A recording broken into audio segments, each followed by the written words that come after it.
स्वस्ति श्रीगणेशाय नमः। श्री सरस्वत्यै नमः। श्री गुरुभ्यो नमः। श्री परमात्मने नमः। नमो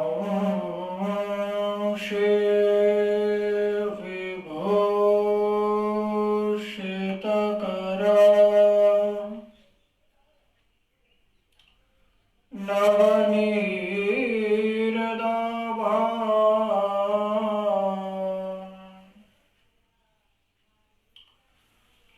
पीताम्बराधरुणबिम्बफलाधरोष्ठा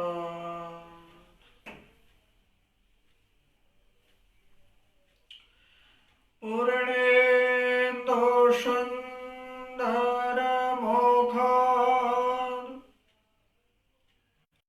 अरविन्दनेत्रा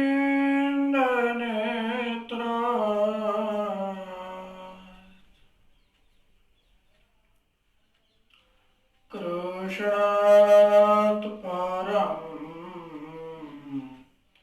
किमपि तत्त्वमहं न जाने। कृष्णात् त्वदीयपदपं कजपञ्जरान्ते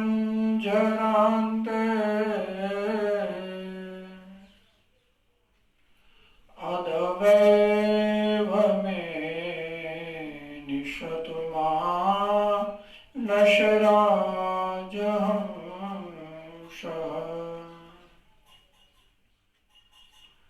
प्राणप्रयाणशमये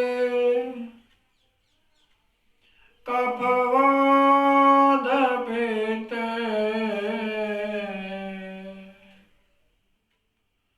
कण्ठावरोधनविधौ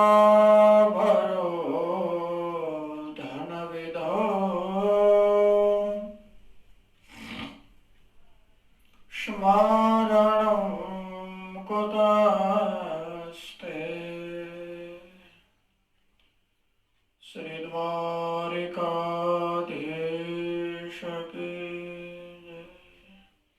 गोवर्धननाथ की जय।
सूर्यकोटे समप्रभा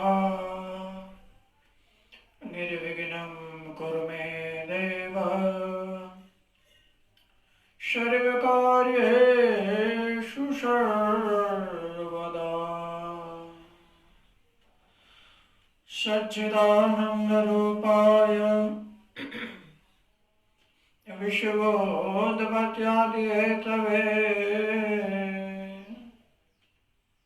तापत्रय विनाशाय श्रीकृष्णाय वयं नमः श्रीकृष्णाय वयं नमः।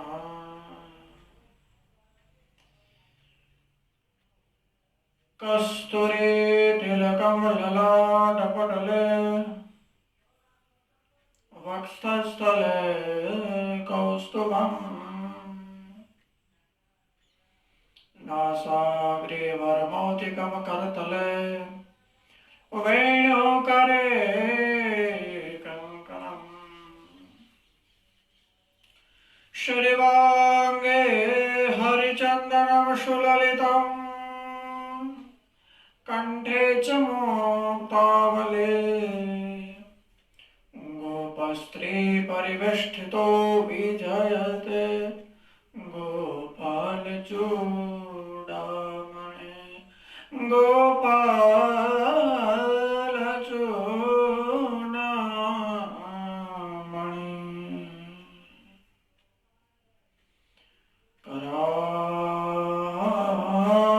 करारविन्द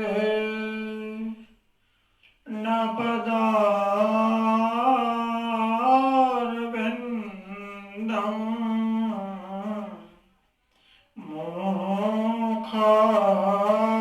मोक्षारविन्दे विनिवेशयन्तं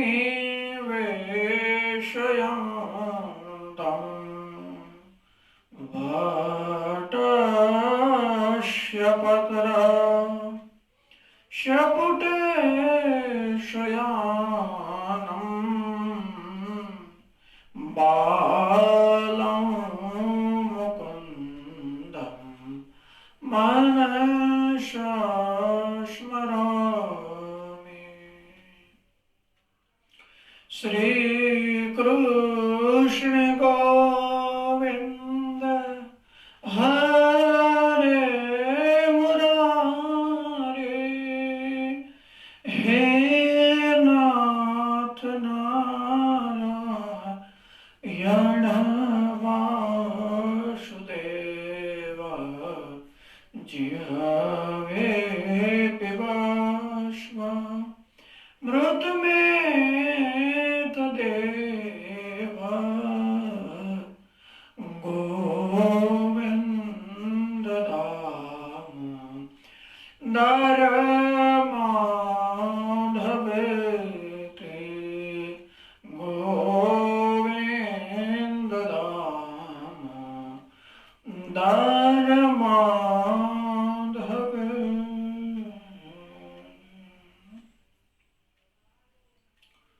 श्री बालकृष्ण लाल की जय। श्री गीता माता की जय। श्री रामचंद्र भगवान की जय। श्री द्वारिकाधीश की जय। श्री चंद्रमौलेश्वर महादेव की जय। श्री राधारमण भगवान की जय। श्री लक्ष्मी नारायण भगवान की जय। ओम नमः पार्वती पतये हर हर महादेव। जय जय श्री राधे जय जय श्री राधे जय जय श्री राधे। श्री वृंदावन बिहारी लाल की जय।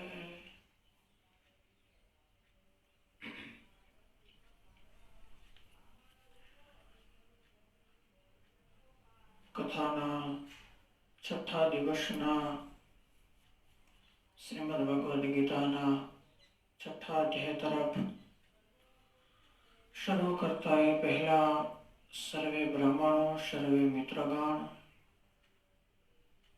કુટુંબીગણ, સંબંધીગણ, ફેસબુક ચેનલના માધ્યમથી સાંભળી રહેલા વાલા શ્રોતાજનોને સર્વને મારા જય શ્રી કૃષ્ણ, રાધે રાધે, મહાદેવ હર, જય પરશુરામ.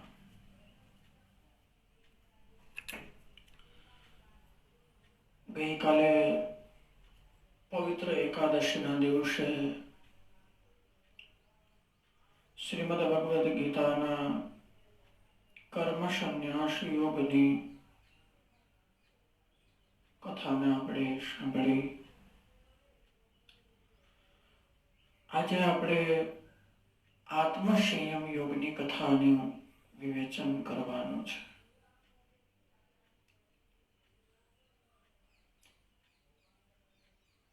કથાનું નામ ખૂબ સુંદર ભગવાને આપ્યું છે, આત્મા સંયમ યોગ. આપણી આત્મા સંયમ જે કર્મ, જ્ઞાન, ભક્તિ જે કરે છે એનાથી જે યોગની પ્રાપ્તિ થાય છે એનો યોગ એટલે આત્મા સંયમ યોગ. આપણી આત્મા સંયમ દ્રષ્ટિથી જે યોગની પ્રાપ્તિ કરે છે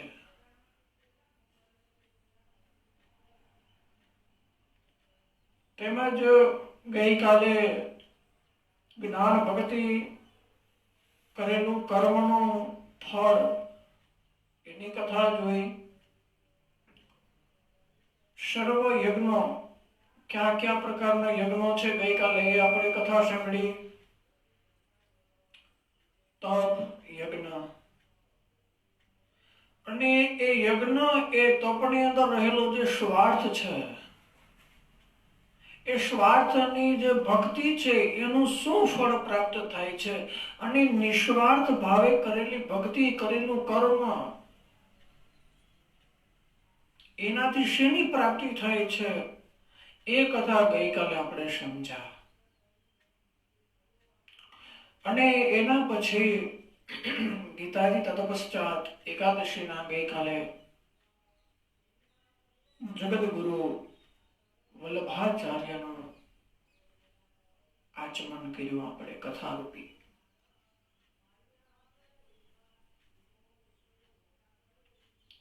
કારણ કે વલ્લભાચાર્યનો જો આખો પરિચય આપણે મેળવીએ તો એ વલ્લભ વચનામૃત તરફ આપણે જવું પડે, બહુ મોટું છે.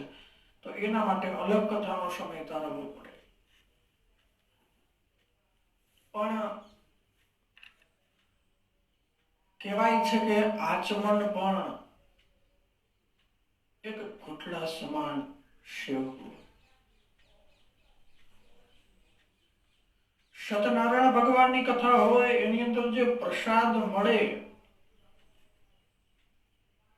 અન્યથા વ્રત, તપ, જ્ઞાન, યજ્ઞની અંદર જે પ્રસાદ મળે એની જે તૃપ્તિ થાય, પ્રસાદ ખાધેલા પ્રાણી માત્ર જીવને જે તૃપ્તિ થાય એ ભોજન સમયે તૃપ્તિ થતી નથી.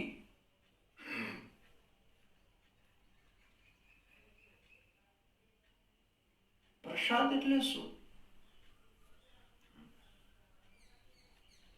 મેં ઘણા પ્રાંતની અંદર, અત્યાર સુધીની પ્રાંતની અંદર ભાગવત કથા તો ઠીક, પણ સત્યનારાયણ ભગવાનની કથા ઘણા પ્રાંતની અંદર મેં કરેલી છે. જુનાગઢમાં કરેલી છે, પોરબંદર કરેલી છે, મારા માંગરોળ તાલુકામાં કરેલી છે, મારા લોજર ગામની અંદર ઘણી બધી કથાઓ કરેલી છે. પણ કથા થોડીક આજે વિસ્તરિત પ્રસાદનું મહાત્મ્ય તમને સમજાવું, પછી આપણે કથા તરફ જઈએ. પ્રસાદ એટલે શું? અને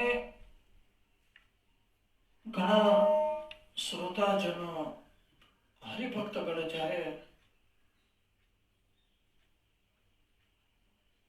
ભગવાનને પ્રસાદ ધરવાની વાત કરે કે ભગવાનને પ્રસાદ ધરો, ભગવાનને પ્રસાદ ધરો, પણ ભગવાન પ્રસાદ આરોગતા નથી. સાંભળજો, ભગવાન પ્રસાદ નથી આરોગતા. આશ્ચર્ય થાય, ભગવાન શું કાને પ્રસાદ નહીં આરોગતા? પણ સાહેબ, હરિભક્તો, શ્રોતાઓ, પ્રસાદ હું અને તમે આરોગ્ય છીએ. ભગવાન સામગ્રી અર્થાત ભોગ આરોગ્ય છે. ભગવાનને ભોગ ધરાવવામાં આવે છે, ભગવાનને થાળ જમાડવામાં આવે છે. હવે ભગવાન આપણે પ્રસાદ ધરાવીએ ને પછી મહિલાઓ અથવા બ્રાહ્મણ પાછા ગાય. બ્રાહ્મણ તો ઠીક ખબર હોય, પણ ફરી પાછા બૈરાઓ ગાતા હોય, આરોગો ને નંદલાલ રે મારી પ્રેમની થાળી. આરોગો, પ્રસાદ જમવાની વાત નથી એવી. આરોગવાનું શું હોય? થાળ. પ્રસાદ હોય ના, પ્રસાદ ખાવાનો હોય, પ્રસાદને લેવાનો હોય, પ્રસાદને ચડાવવાનો હોય. ભગવાનને જે આપણે ધરાવીએ એ થાળ, સામગ્રી, ભોગ તેને કીધો છે. પ્રસાદ એટલે શું? પ્ર કહેતા પ્રભુ, પરમેશ્વર, પરમાત્મા, પ્રગટ હરિનારાયણ. સા કહેતા સાક્ષાત, દ કહેતા ને દર્શન. પ્રભુના, પરમેશ્વર, પરમાત્મા, ઈષ્ટદેવ નારાયણના જે સામગ્રીની અંદર ભગવાને આરોગ્યા પછી આપણે સાક્ષાત દર્શન થાય. પ્રસાદ એને પ્રસાદ કીધો છે. પરમેશ્વરના સાક્ષાત દર્શન થાય. સત્યનારાયણ ભગવાનની કથાની અંદર બધાને શીરો આપવામાં આવે. બધાને પ્રસાદની અંદર શીરો આપવામાં આવે ભગવાનને ધરેલા પછી. એ શીરો વધતો નથી, બધા ખાઈ જાય છે ગમે એમ કરીને, કારણ કે ભાવે છે. અને ઘરે તમે જ્યારે પાંગત જમવા બેસે, તમારી ઘરે મહેમાન આવે ત્યારે બધે ચપટી ચપટી લે. એ જે પ્રસાદ છે બધા માણસો ચપટી ચપટી લેશે, વધારે નહીં લે, કારણ કે અમને મિષ્ટાન ભાવે નહીં. ત્યારના યુગના માણસોને મિષ્ટાન ભાવતું નથી. પીઝા ને બર્ગર ને શું કહેવાય, એવું તો ઘણું બધું છે, અત્યારે મને યાદ નહીં આવે. ઘણી બધી વસ્તુ છે, માણસને એ બહુ ભાવે છે પીઝા. પણ ભગવાન લાડુ ધરાવે તો લાડુ ઉપરથી ખાલી જરાક ચપટી લઈ લે, કારણ ભગવાન પ્રસાદ. હમણાં ભગવાનને પીઝા ધરાવવામાં આવે, બર્ગર ધરાવવામાં આવે, પછી ઓલા કેવા કોબીના ભજીયા કેવાય, મને તો નામે નથી આવડતું. મેં તો બધું ખાધા નથી, ખાલી આમ સાંભળ્યું છે, આમ ખાલી દર્શન કર્યા છે મોબાઈલના માધ્યમથી. માણસને એ બધું ભાવે છે, પણ એ આપણો ખોરાક નથી. આપણો ખોરાક શું છે? રોટલો, રીંગણાનું શાક વગેરે, શાકભાજીઓનું શાક, દહીં. સાહેબ, એ આપણો મૂળ રોટલો છે, અને આ તો વિદેશનું ખાણું છે. પીઝાની અંદર જે રોટલો છે, આપણો રોટલો છે, રોટલાની ઉપર ચટણી હોય સરસ મજાની, એની ઉપર મરચું હોય, એની ઉપર માખણ ચોપડેલું હોય, એની અંદર પીઝાથી પણ વિશેષ સ્વાદ તમને આવશે. અમે હમણાં બહારગામ ગયા હતા અને ટેબલ ઉપર પીઝા આવ્યા. એક જગ્યાએ યજ્ઞકારીમાં ગયા બહારગામ, અને ત્યાંથી અન્ય જગ્યાએ ફરવા માટે ગયા. ફરતા ફરતા અમને લઈ ગયા હોટલમાં, યજમાનો કાલો દાદા હોટલમાં. મેં કીધું ભાઈ, હું હોટલનો લેતો નથી, અન્યથા મારી સાથે ઘણા બ્રાહ્મણો હતા, એટલે મેં એની સાથે હોટલમાં ગયા અને પીઝાના ને ભેળ વગેરે અમુક એવી ચાઇનીઝ પંજાબી વાનગી હતી, ઓર્ડર આપ્યો. મને કીધું દાદા તમે શું લેશો? મેં કીધું ભાઈ મારે ક્યાં લેવું? મને કે દાદા એમ ન ચાલે, કેક તો લેવું જ પડે, કેક ને કેક તો લેવું જ પડે. એટલે મેં કીધું ઠીક, આઈસ્ક્રીમ ખાઈએ. મને કે તો સામાન્ય કહેવાય. મેં કીધું અમે સામાન્ય છીએ. એટલે એને મને મોટો બધો ડબ્બો આઈસ્ક્રીમ આપ્યો, ને આઈસ્ક્રીમ મેં ખાધું, ને બીજા હું કે એકબીજાને પીઝાનો ઓર્ડર આપ્યો, ને આ બર્ગર ને એવા ઘણું હતું, પંજાબી શાક ને એવું. હવે યજમાન પણ પીઝા ખાતા હતા એટલે મને કીધું દાદા તમે પીઝાનો સ્વાદ ચાખો. મેં કીધું ભાઈ મને આ પીઝાના કરતા મને રોટલાની અંદર તમે સરસ મને રોટલાના શાકની અંદર મને પીઝાનો સ્વાદ આવે છે. મને આ ખરેખર મને બારનું ખાણું મને હાલની તકે મને નુકસાનકારક છે. અને એ પછી મને ધરાડથી એનો ભાવ હતો કે દાદા તમે બારોબારનું ખાણું કંઈક ચાખો. એટલે પછી મને થયું ભાઈ એનો ભાવ ખૂબ છે એટલે ના પડાય. એટલે આઈસ્ક્રીમ ખાધું અને પછી જરાક પીઝા ચાખ્યા પણ નો ખારો કે નો તીખો કે નો પીળો કે ઠીક એક ચોથિયા ભાગનો પીઝા મેં ચાખ્યો. અને એ પછી સંકલ્પ કર્યો કે આના કરતા ઘેર રોટલો સરસ મજાનો ખારો અને ચટણી બટણી મારી રોટલો ન ખાઈ લઈએ. હા કઈ કરાય માટે આપણું ખાણું મારા બાપ આપણા પીઝા રોટલો શાક દહીં માખણ છાશ દૂધ મરચાં આ સંભારો આપણું ખાણું છે. પીઝા આપણું ખાણું નથી. સરસ મજાના ઘીમાં લાડુ બનાવવું એ આપણું ખાણું છે સાહેબ. આ કે આપણું ખાણું નથી. આ વિદેશનું ખાણું આપણે લેવા વિદેશ વાળા આપણું ખાણું ગોતે છો હવે કે ગુજરાતની અંદર રોટલો અને શાક ને વાવ વન્ડરફુલ વન્ડરફુલ પછી કરે છે. શું કામે તો કે અહીંયા આવું કઈ ચાખ્યું નથી, આવું કઈ ખાધું નથી ને આપણે આપણું ખાઈને કંટાળી ગયા છે. શું કામે આપણે આપણી માતાને શું કામે મૂકીએ છીએ? આપણે આપણી માતાનો જે સ્વાદ છે ધરતી માતાની અંદર ઉપજેલા અનાજનો જે સ્વાદ છે બાજરીનો રોટલો શાકભાજીનો સ્વાદ આપણે ભૂલીએ છીએ. આપણી સંસ્કૃતિ નષ્ટ થવાનું મૂળ કારણ આ બધું છે. આપણે આપણી સંસ્કૃતિને મૂકીએ છીએ વિદેશની સંસ્કૃતિને લઈ આવીએ છીએ.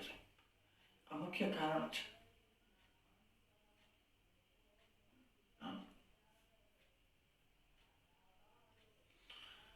ખેર કથા તો ખૂબ લાંબી છે.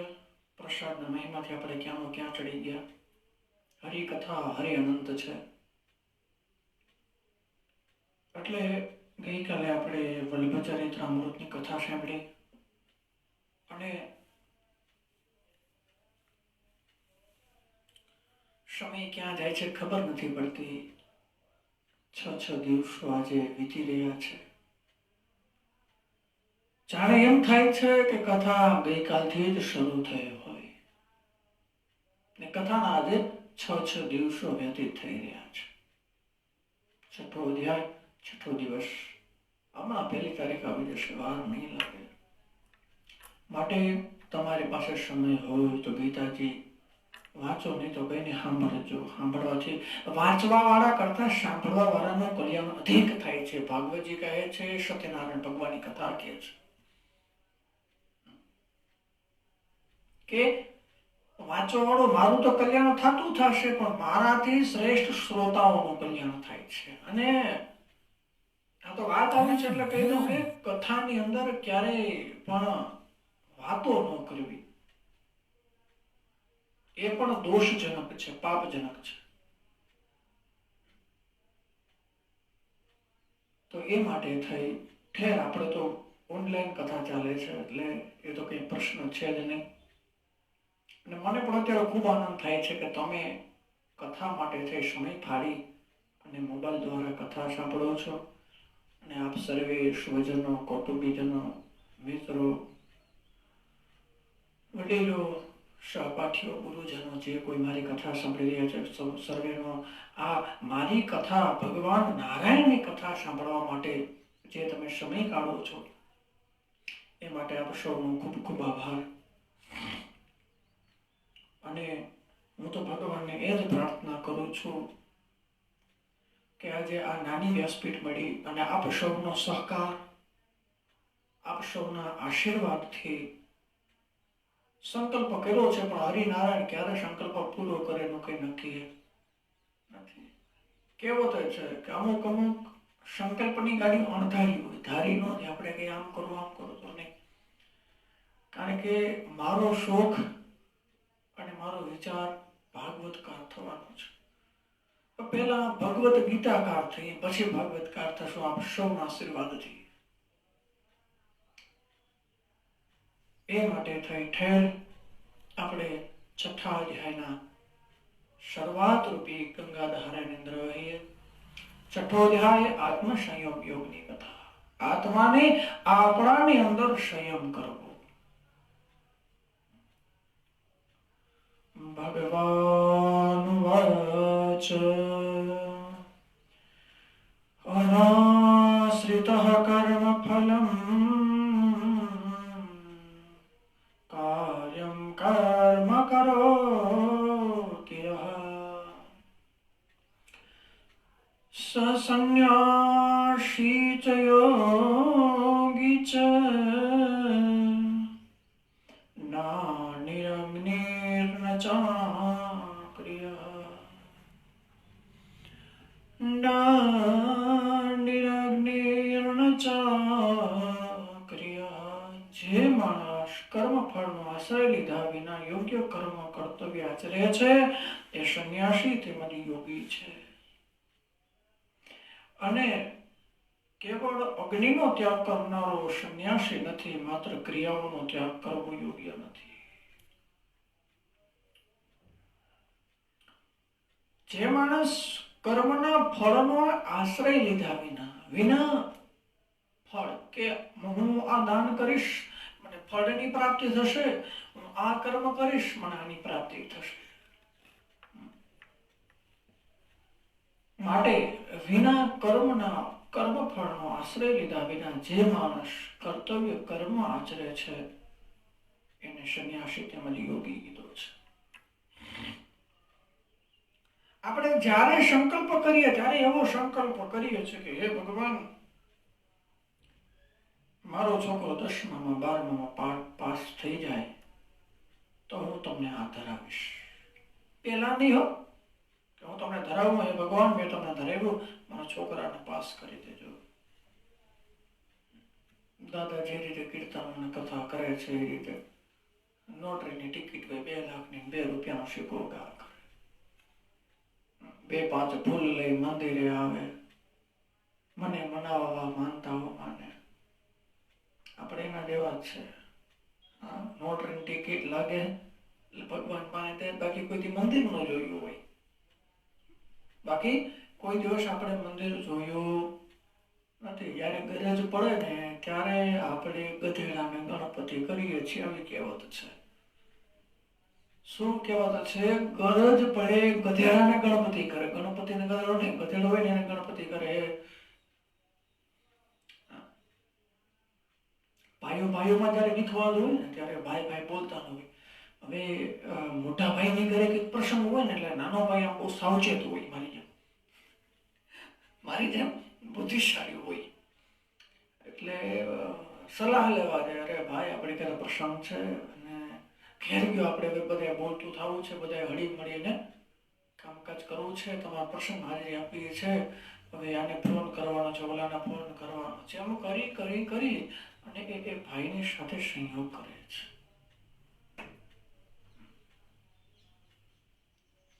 શું કામે? એની ગરજ છે. હવે ઘરે લગ્ન પ્રસંગ વગેરે પૂર્ણ થઈ ગયા છે, પછી એવું કે ઝઘડો ગોતે કે ઝઘડો કરી 2 ભાઈ વળી પછી છૂટા પડી જાય. એવા માણસો ની હાલી તક મેં જોયા છે.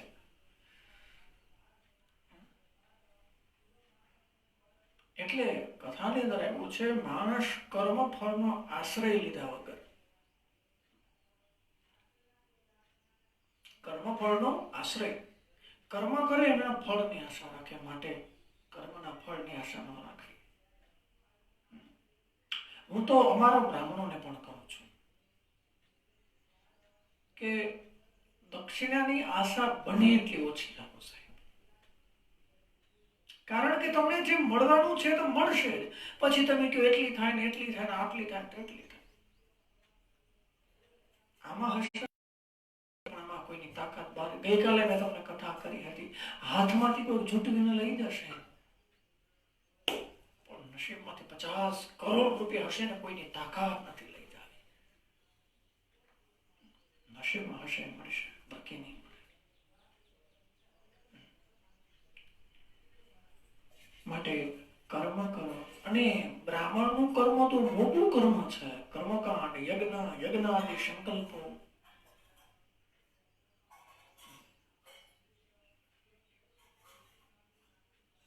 હા, તમે યજ્ઞની અંદર જે પૂજા સામગ્રી જે કે તમે એની દક્ષિણા કયો છો એ વાત અલગ છે. મારા અનુમાનથી કહું છું. પણ દક્ષિણા ન કહેવાય ભાઈ હું એટલી દક્ષિણા લઉં છું. આપણી દક્ષિણા ના લેવી. કરેલા કર્મની દક્ષિણા ન લેવી છે. સામાન્ય તરીકે યજમાનના ઘરે યજ્ઞ હોય અને યજમાન એમ કે ગુરુ બાપા તમે તમારી ઘરેથી બધું લઈ આવજો, તો આપણે કહી શકીએ કે ભાઈ પૂજા સામગ્રી જે છે એનો એટલો ભાવ થાય એ તમારે એટલું દેવાનું. ઠીક. તો પાછો બ્રાહ્મણ એમ કે છે ભાઈ મારી એટલી દક્ષિણા થશે. કરેલું કર્મ વેચવું નહીં સાહેબ. એ યજમાનને સારું લાગશે, તમારા કર્મથી પ્રભાવિત થશે. તમે કીધી હશે એનાથી બમણી દક્ષિણા તમને મળશે. લખી લેજો હો સાહેબ. કડવું સત્ય છે. ઘણા બ્રાહ્મણો જે સાંભળે છે ઘણા નહીં ગમતું હોય. મારાથી નાના મોટે મોટી વાત હું કરું છું, પણ બાપ મારી સમજણ પ્રમાણે. કારણ મારે બે થી ત્રણ વખત આવા અનુભવ થયેલા છે. મારે લગભગ આ શ્રાવણ માસ નહીં ને પર્યંત શ્રાવણ માસ 2018 મારા ખ્યાલ પ્રમાણે 2018 શ્રાવણ માસની પૂર્ણિમા રક્ષાબંધનના દિવસે કથા હતી સત્યનારાયણ ભગવાનની સાંજના સમયે. કથા વિરામ થઈ, પૂજા સામગ્રી બધું યજમાનનું હતું. એટલે કથા વિરામ થઈને હું શકલીકરણ બધું કરતો હતો ભગવાન વગેરેને. યજમાન મારી પાસે આવીને બેઠા.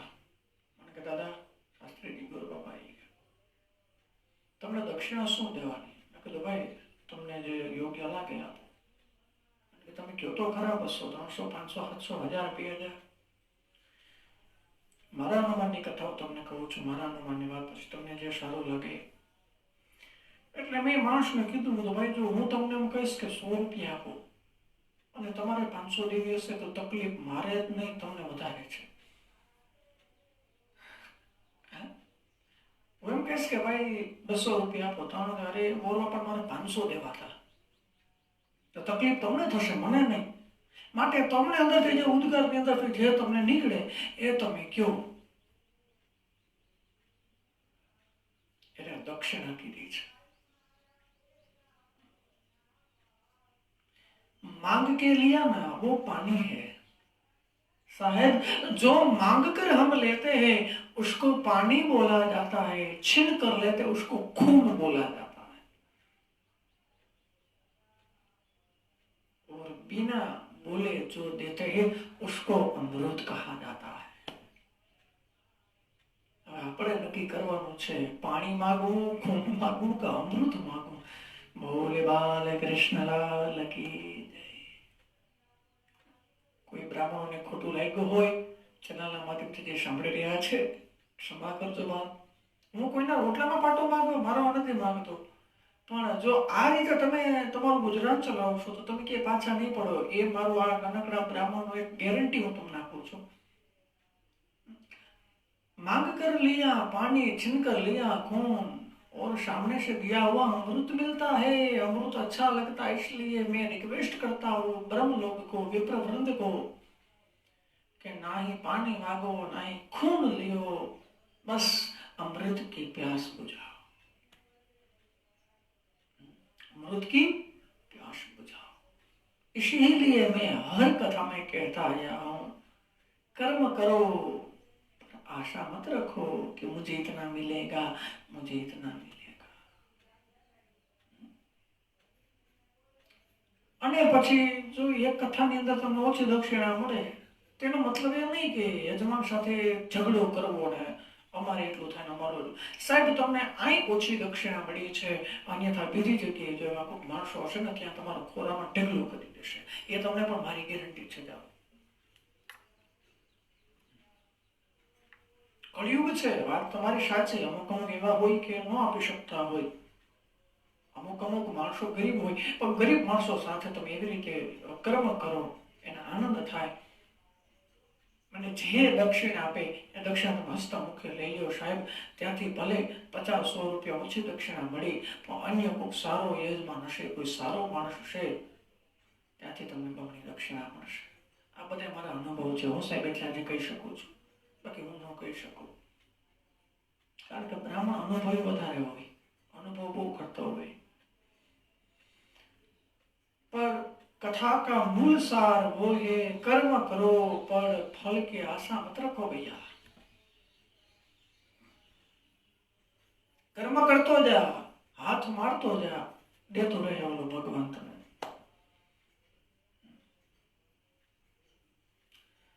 અને એ પછી આગળ ખૂબ સુંદર કથા કીધી છે. સંન્યાસી તેમજ યોગી છે, જ્યારે કેવળ અગ્નિનો ત્યાગ કરવાથી સંન્યાસી નથી બનાતો. સંન્યાસી અગ્નિનો ત્યાગ કરી દે એનાથી નથી બનાતો. અન્યથા ક્રિયાઓનો ત્યાગ કરે કે હવે મારે આ બધું છોડી દેવું છે ને મારે હવે સંન્યાસી બની જવું છે, મારે યોગી બનવું છે, એમ પણ યોગી નહીં બનાય. એ માણસો ઘણા કહે કે ભાઈ હવે 50 વર્ષ પૂરા થયા, 51 વર્ષ, એટલે હવે આપણે વનમાં વયા જઈએ તપ કરવા માટે. શું તપ કરવાથી ભગવાન મળે છે ખરા? ભગવાન તો દરરોજ આપણી ઘરે આવે છે, પણ આપણે ક્યાં જોઈએ છે? ભગવાન દરરોજ આપણી ઘરે આવે છે, પણ આપણે જોતા નથી, આપણે ખબર નથી. કારણ કે આપણે પામર જીવ છે. જો એમ ભગવાન ઓળખી જાય તો ભગવાન તો આપણે ભગવાનમાં ફેર હોય. રામાયણની અંદર, મહાભારતની અંદર, સિરિયલોની અંદર જે ભગવાન જે વેશભૂષા લઈને આવે એ રીતે આપણા ગામની અંદર સ્વયં નારાયણ જો વેશભૂષા લઈને આવે ને તો આપણે કોઈ માન્યાને કહી દઈએ કોઈક નાટક ક્યાં છે, કોઈ ન માને. ભગવાન એમાં આવે નહીં. ભગવાન એ રીતે આવતા નથી. ભગવાન ક્યાં છે? આપણા હૃદયમાં જ છે બાપ. તો ઘણાને પ્રશ્ન થશે કે દાદા મંદિરની અંદર સોરી હૃદયમાં ભગવાન છે તો મંદિરે શા માટે જશે? મંદિર તો નિયમ છે ભગવાનના દર્શન કરવા. એ સમયે આપણે નિયમ રાખીએ છીએ કે રોજ આપણે ભગવાનના મંદિર ધૂન ભજન કીર્તન આપણી ઘરે તો કરીએ, પણ મંદિરે પણ જવું. શાંતમય વાતાવરણ હોય છે.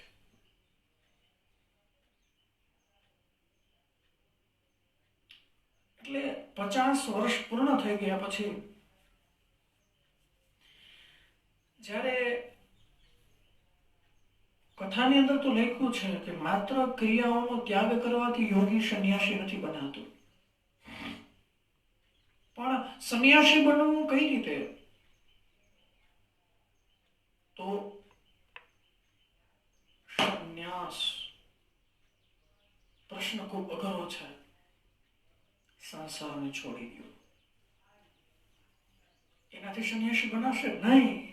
સંસારની અંદર જો વ્યવહારના કામ પૂરા કરો, પરમાર્થની અંદર જોડાઓ. વ્યવહારે તો પૂરા બની પરમાર્થની અંદર જોડાય.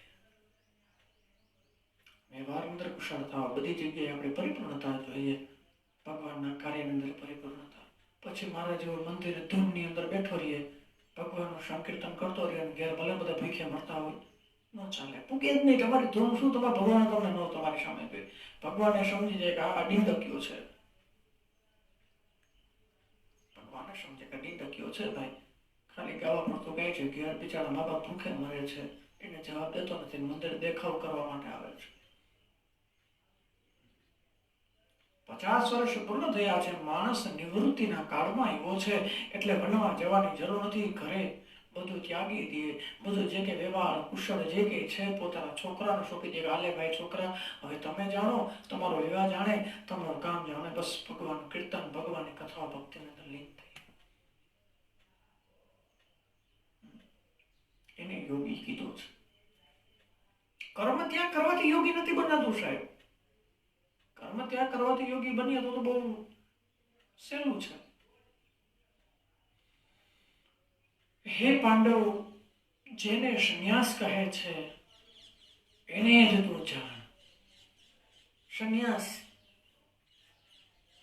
સંન્યાસની અંદર પણ ગ્રહસ્થતા છે, સંસાર છે. સંસારની અંદર હું ને તમે પણ સંન્યાસ તો બની શકીએ, ન બની શકીએ એવું નથી. સંસારમાં રહેતા રહેતા ભગવાનનું ભજન કરો.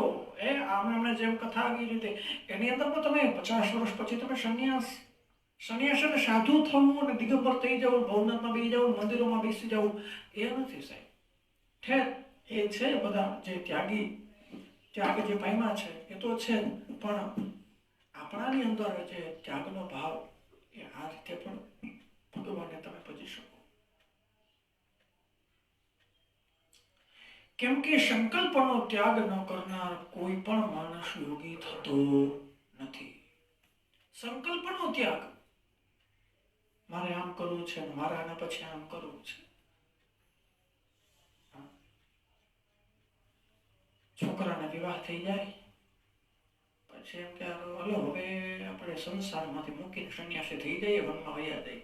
પણ છોકરાને ઘરે કંઈક નાનું આવે, રમાડી લે, મોટું થઈ જાય પછી આપણે જઈએ. સંકલ્પનો ત્યાગ ન કરનાર, મૂળ કથા એ છે. કેવા સંકલ્પો? ગ્રહસ્થ સંકલ્પો જેને કીધા છે. સંકલ્પ પકડી રાખીએ, મારે સંકલ્પો કરો, સંકલ્પનો ત્યાગ ન કરીએ તો એમને યોગી બનાતો. કેવા ખાતર? સાધુ સંતો યોગી ન બની જવાય. યોગી જોગી સાધુ બનવું ખૂબ અઘરું છે. યોગમાં આરૂઢ થવા ઈચ્છુક મનનશીલ માણસ માટે નિષ્કામ ભાવે કર્મ કરવું એ જ યોગીની પ્રાપ્તિ હેતુ છે. નિષ્કામ ભાવે કર્મ કરવું, નિષ્કામ ભાવે ભક્તિ કરવી. હે ભગવાન, હું જે ભક્તિ કરું છું એની અંદર કંઈ મારે જોતું નથી. બસ મારી આત્માને લઈ જવા માટે અને હું મારા કર્મને સફળ કરવા માટે ભક્તિ કરું છું. મારે કંઈ જોતું નથી તારું. તું મને અક્ષર લોકમાં લઈ જા, સ્વર્ગ લોકમાં લઈ જા, વૈકુંઠ લોકમાં લઈ જા, તને જ્યાં આનંદ આવે ત્યાં લઈ જા. અને સાહેબ ભગવાન એમ તેડવાય નથી આવતા. ભગવાન એમ તેડવા આવે તો બહુ કહેવાય. ભગવાન એમ તેડવા ના આવે. ઘણા કે મને ભગવાન આવી તેડી જાય વિમાનમાં. ઓલા વિમાનમાં કોઈ બેઠો ન હોય ને આ વિમાનમાં જવાની વાતો કરે. અંતિમ સમયે બસ ભગવાનની અંદર આસક્તિ રાખો.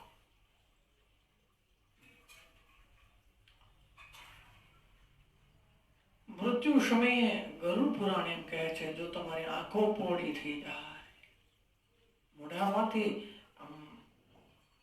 ગંદીય પદાર્થ નીકળવા લાગે, આંખો ફાટી જાય, એ નરકની યાતના છે.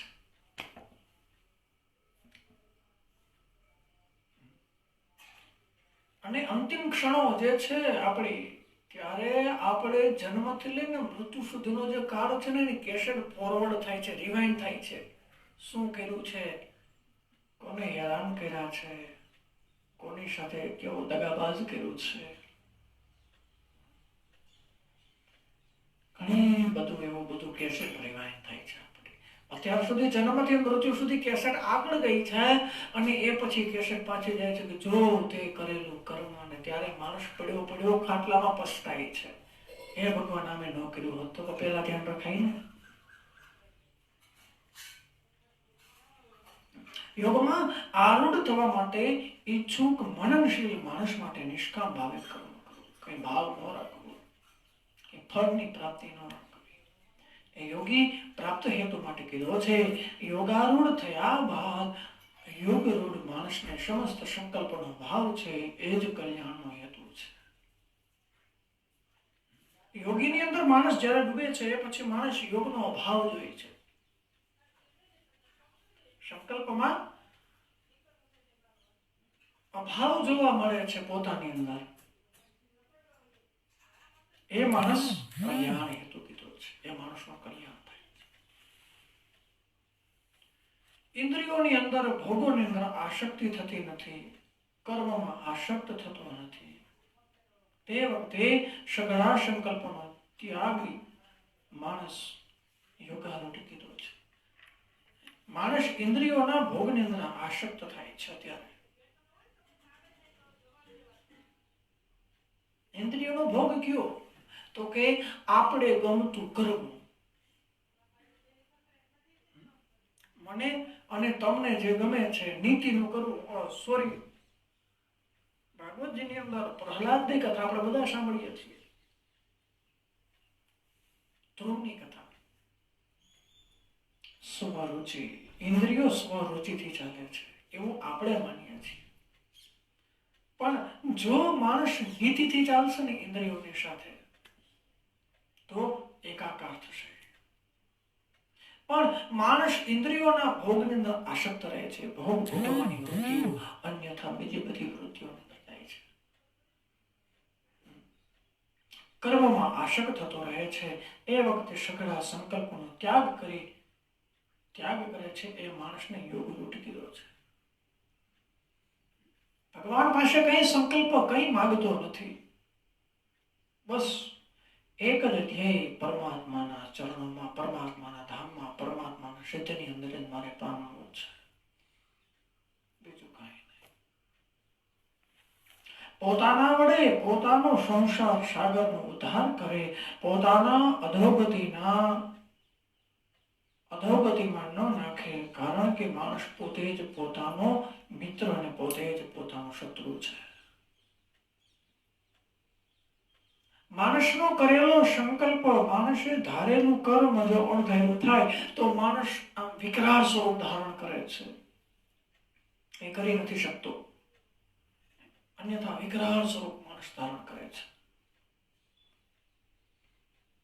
પોતાના વડે પોતાનો સંસાર સાગરના ઉદ્ધાર કરે છે, પોતાના અધોગતિમાં ન નાખે. સંસાર સાગરનો ઉદ્ધાર કઈ રીતે કરવો? ગ્રંથો વાંચવા. ગીતાજી જેવા આપણા મૂળ ધર્મનું શાસ્ત્ર, મહાભારત, ગીતાજી, ભાગવત, સાંપ્રદાયિક ગ્રંથો, વચનામૃત, સત્સંગી જીવન, ભક્ત ચિંતામણી, સુબોધિનીજી, નારદ પુરાણ, રામાયણ ઇત્યાદિ ઘણા બધા ગ્રંથો છે જેનું તમે સેવન કરો ત્યારે સંસાર સાગરમાંથી તમારો ઉદ્ધાર થશે. માત્ર જ્ઞાન અને ભક્તિ કરવાથી તમારું ઉદ્ધાર નહીં થાય, વૈરાગ્ય નહીં લાગે. વૈરાગ્ય પામવા માટે થઈ અને ઘણું બધું, અને એટલી ભક્તિ પણ નકામી છે, સાથે જ્ઞાન જરૂરી છે. ભક્તિ કરી ભક્તિમાં ખબર ન પડે એ શા કામનું તમારું વૈરાગ્ય? ભક્તિની સાથે વૈરાગ્ય જરૂરી છે, જ્ઞાન જરૂરી છે.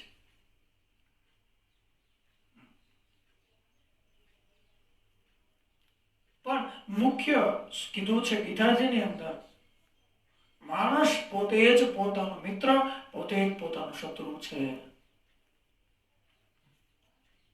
કારણ કે માણસની ઇન્દ્રિયો કહે છે, માણસનું મન કેમ માણસ કરે છે, માણસ કેમ કોઈ નથી કરતું.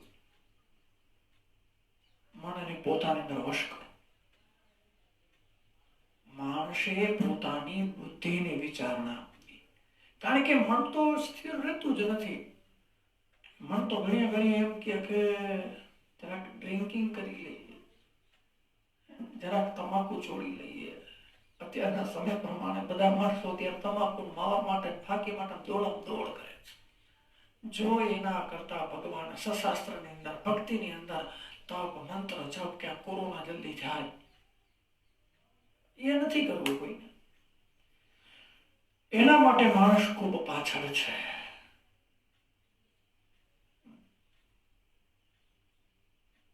સારું થાય તો પોતે પોતાનો મિત્ર, પોતે પોતાનું યજન કરે. આખા ગામમાં કે માનવો કર્મ સફળ થઈ ગયું. પણ પોતે પોતાના કર્મની અંદર જો નાસીપાસ થાય તો પોતે પોતાનો શત્રુ બને છે. શું કામે? સહેલો અને સફળ તમને દ્રષ્ટાંત આપું છું. કોઈ બાળક, છોકરો ધોરણ 10-12 પરીક્ષા આપે છે. પરીક્ષા આપ્યા પછી રિઝલ્ટ આવે છે ને રિઝલ્ટ નાસીપાસમાં આવ્યું છે, નપાસ થયું છે. બધા વિષયોની અંદર નપાસ થયું છે. ખબર છે કે ઘરે જઈશ એટલે મને મારા સંબંધીઓ, મને મારા ઘરના મમ્મી પપ્પા વગેરે મને બધા ટોકશે, ખીજાશે, બાંધશે, કાઢી મૂકશે, એટલે રિઝલ્ટની ખબર નથી પડવા દેતો અને માણસ અન્યથા એક્સિડન્ટની અંદર મરી જાય છે, દરિયામાં જઈને પડી જાય છે, આપઘાત કરે છે. માટે માણસ પોતે પોતાનો શત્રુ બને છે. પોતે પોતાની સફળતાની ચાવી નથી મળતી માણસને. જે જીવાત્મા દ્વારા મન અને ઇન્દ્રિય સહિત શરીર જીતવામાં રહ્યું છે, એ જીવાત્મા પોતે જ પોતાનો મિત્ર છે. મન અને ઇન્દ્રિય બંને સહિત માણસને જીવાડે છે. ધ્યાન સમાધિની અંદર પોતાનું મનને પકડી રાખે છે, મન મક્કમ કરી રાખે છે. બસ હવે તમાકુ નથી ખાવી, હવે ડ્રિંક નથી કરવું. હવેથી જે મારી પાસે કુટેવો વ્યસનો છે, કુટેવો છે, એ બધા છોડી દેવા છે.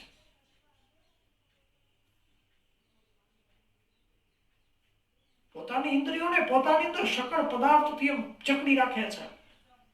જો મન ભાગે તો ઇન્દ્રિયો ભાગે. એમાં હવે તો પાછું નવું નીકળ્યું છે. ઘણા માણસો કે દાળ ને ભાત ને વગેરે એવું કે ખાઈ લે ભાઈને ગેસ થાય. માણસો એટલે બીડી ફૂકી એટલે ગેસ મટી જાય. સાહેબ તમારું વ્યસન છે, એમ ગેસ થોડા મટે. એટલે એની અંદર માણસ પોતે બંધાઈ ગયો છે કે 2-3 બીડી ફૂકી લો ને એટલે ગેસ મટી જાય. ઘણા બધા માણસો મેં જોયેલા છે. એ તમારી ટેવ પડી ગઈ છે સાહેબ. એટલે માણસ નો ખારી સિંગની ટેવ પડી જાય એના જેવું છે.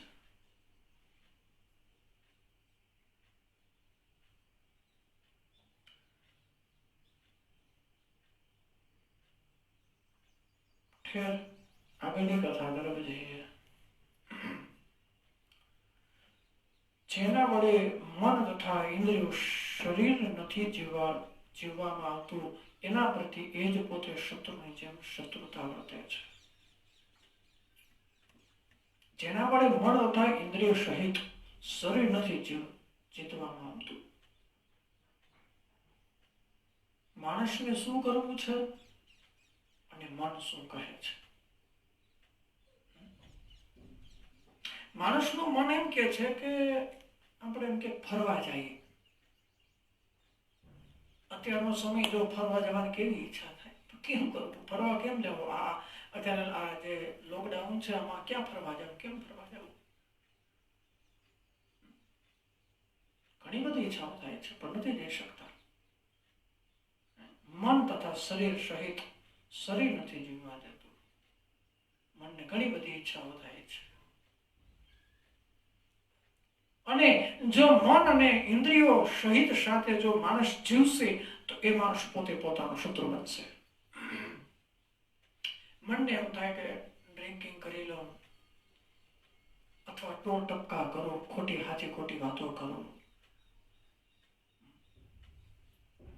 કોઈક દુશ્મનો સાથે ઝઘડો કરવાનો ભાવ રાખે, ગેરવર્તન કરવાનો વિચાર કરે, એ માણસ શત્રુ વર્તે છે.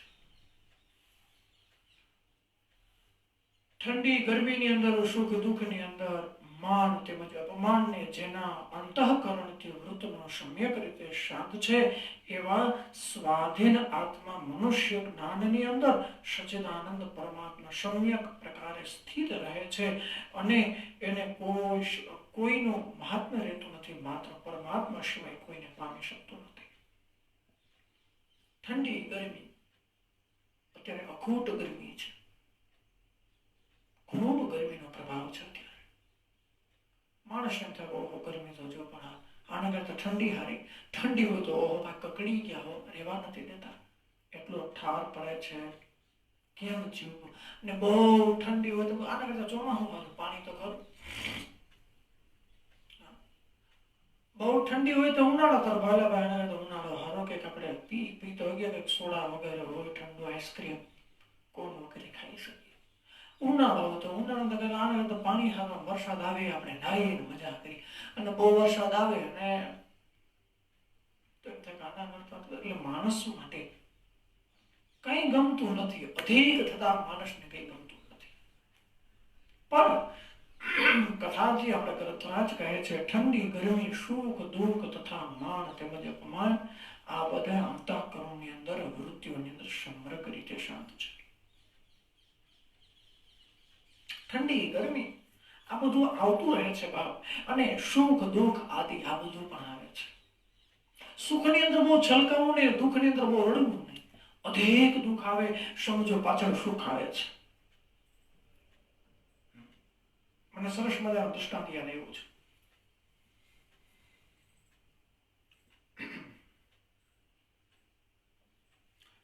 એક મોટા માણસ અને સારા સંપત્તિવાન, સારું ઘર સંપત્તિવાળું ધન ધાન્યથી. હવે એક દિવસના સમયે છોકરા છોકરીનું નક્કી થયું. સાંજ પડી, મહેમાન પાસે ઓલા ભાઈએ વાત કરી, અરે ભગવાન આજે તો મારી ઉપર ન થવાની થઈ. મહેમાન કે શું થયું વળિયાને? શું યાર તમને વાત કરું, ન થવાની થઈ. આજનો દિવસ મારા માટે મહાભયંકર હતો. અરે ભગવાન શું થયું? બધા વાત કરો તો ખબર પડે ને. અરે ભગવાન, એક બાજુ મારા છોકરા છોકરીનું નક્કી થયું, બીજી બાજુ મારે જમીન લેવાની, પૈસા હતા એટલે જમીન પાસ થઈ ગઈ. બીજી બાજુ મારી ઘરે મોટા મોટા 2-3 વાહનો તો વેચાઈ ગયા. અમુક એમાંથી નવા વાહનો લીધા, ઘરનો વીમો પૂરો કર્યો, અન્ય શહેરની અંદર મકાન લીધું. અરે ભગવાન શું કરું, કેટલું આજે તો મારી પર બોજ વાયું. આમાંથી એકેય સમાચાર નબળા હોય તો કયો. છોકરા છોકરીનું નક્કી થયું, જમીન પાસ થઈ ગઈ, ઘરના અમુક વાહનો તો વેચાઈ ગયા, નવા વાહનો લીધા છે. અનંત ગણી આ તો મારા મારી આવી છે. આ સુખ દુઃખની વાતો. માણસ બહુ સુખમાં આવી જાય ને, ચકી જાય છે. સુખ દુઃખ તો આવે સંસારમાં, પ્રેમ ધરી ભજવા ભગવાન. સુખ દુઃખ તો આવે સંસારમાં. નારદજીને ક્યારે સુખ હતું? બસ ભગવાનનું કીર્તન કરીએ, કીર્તન કરીએ, કીર્તન કરીએ.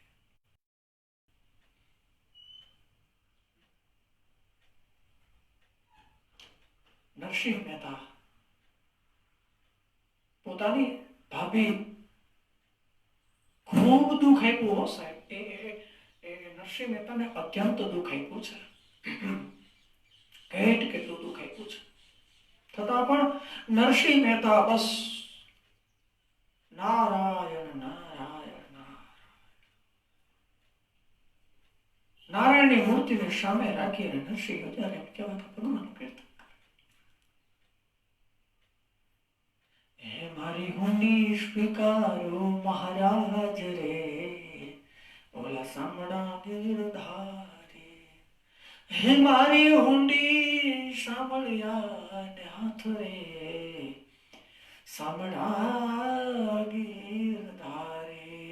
હળવે હળવે હળવે અરજે, મારે મંદિરે આવો ને. હે ભગવાન, હળવે હળવે હળવે પગલા માંડી અને મારે મંદિરે આવો. અરે જીણે જીણે જીણે જીણે જીણે મેં તો ચોખલીએ વધાવો રે. અરે મોટે મોટે મોતીડે હો, મોટે મોટે મોટે હું તો મોતીડે વધાવું રે. હળવે હળવે હળવે હરજે, મારે મંદિર આવો ને. કીધા કીધા કીધા મહેતા નરસૈયાન સ્વામી રે.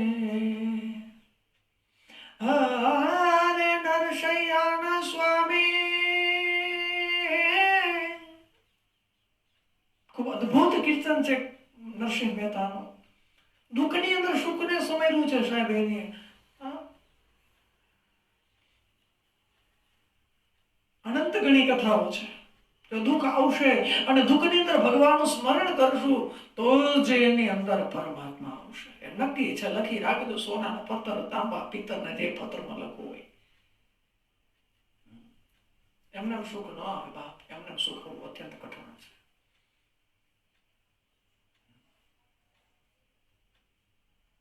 મને એક માણસ કે મને ઓર બાપા જો બહુ સારા કર્મ કરીએ અને તોય આપણે ભગવાન નરકમાં નાખે તો તારા ભાઈ બાપ, તો તારા ભાગ્ય, બીજું શું. પણ માણસની નેગેટિવ વૃત્તિ એટલી છે કે પોતે એવો વિચાર કરે છે માણસ, નહીં પરીક્ષામાં નપાસ થઈ તો શું કામ એને એવો વિચાર કરું? નહીં મને નોકરી નસીબ પાસ થશે, મારું ફોર્મ રિજેક્ટ થઈ જશે તો હું શું કરીશ?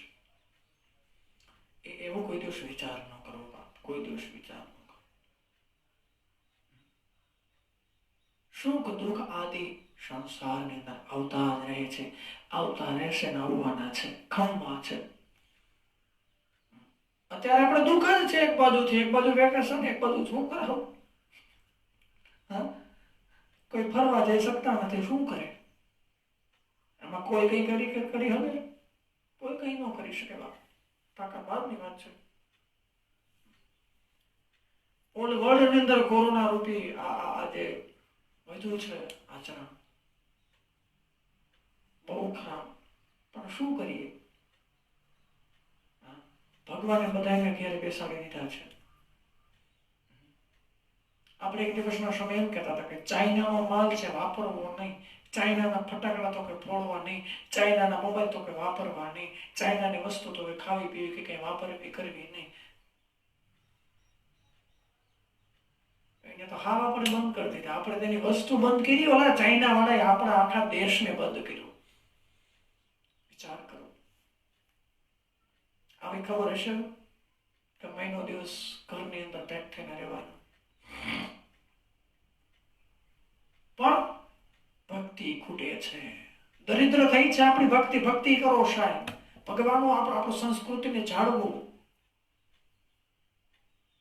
ભગવાનનું સ્મરણ કરો, એકાકાર થઈને ભગવાન તન્મય થાવ. હે ભગવાન, અમારી જે ભૂલ છે બસ તારે શરણે આવ્યો છે. પ્રભુ હું તારે શરણે આવ્યો છું, તું ના સ્વીકારે તો હું શું કરું? હે ભગવાન, હું તારા ચરણમાં આવ્યો છું, તો મને નહીં સ્વીકારે તો હું શું કરીશ? સુખ દુઃખ આવે સંસારની અંદર. ત્યાંનો જે સમય છે ભગવાનનું તપ, તપશ્ચર્યા, પાઠ, પૂજા કરવા માટેનો, અત્યંત ભગવાનને માફી માંગવાનો સમય છે.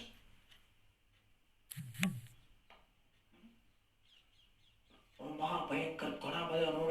હમણાં જ આવેલો છે 6 મહિના પહેલાનો, દિવાળી પર જ ડેન્ગ્યુ.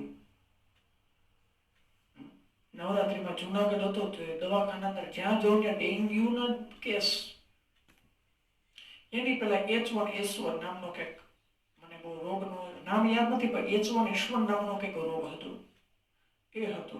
એ પૂર્વે આપણો જૂનો ને જાણીતો ચિકનગુનિયા, સોરી, એ પૂર્વે સ્વાઇન ફ્લુ હતો. સ્વાઇન ફ્લુ ને પૂર્વે કયો રોગ હતો? ચિકનગુનિયા.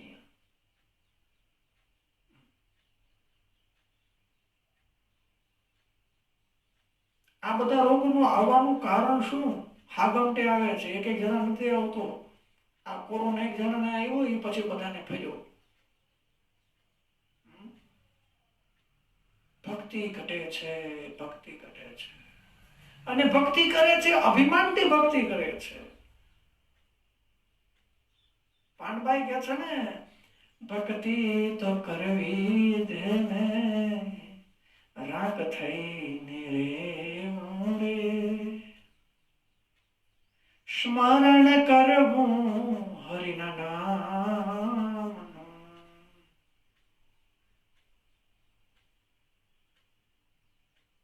મંદિરોની અંદર માળા લઈને, બુક લઈને, ચોપડી લઈને, મોટે મોટે અવાજે આપણે ભગવાનના નામ લઈ, એને ભક્તિ કીધી છે. એ ભક્તિ આપણે બતાડીએ છીએ, બતાડવાની જરૂર નથી.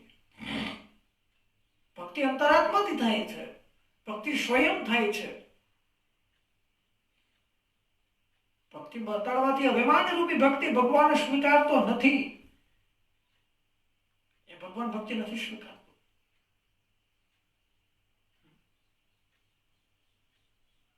મને 2 દિવસ પહેલા જ કથા સાંભળનારા ફેસબુકમાંથી એક જણાનો મને મેસેજ આવ્યો. મને કહેતા હતા તમે જે ભક્તિ કરો છો તમે દેખાડો છો. મેં કીધું કેમ દેખાડો છો ભાઈ? મને કે ના તમે ભક્તિ દેખાડો છો, તમે મોબાઈલમાં કેમ લાઈવ કરો છો? મોબાઈલમાં લાઈવ કરું છું એનો મતલબ એ છે કે હું તો સમજુ છું, બીજાને સમજાવવા માંગુ છું. આપણું શાસ્ત્ર આ સમય એવો છે કે તમે ગીતા વગેરે પુરાણ તમે વાંચી ન શકો તો કઈ નહીં, પણ તમે સાંભળો.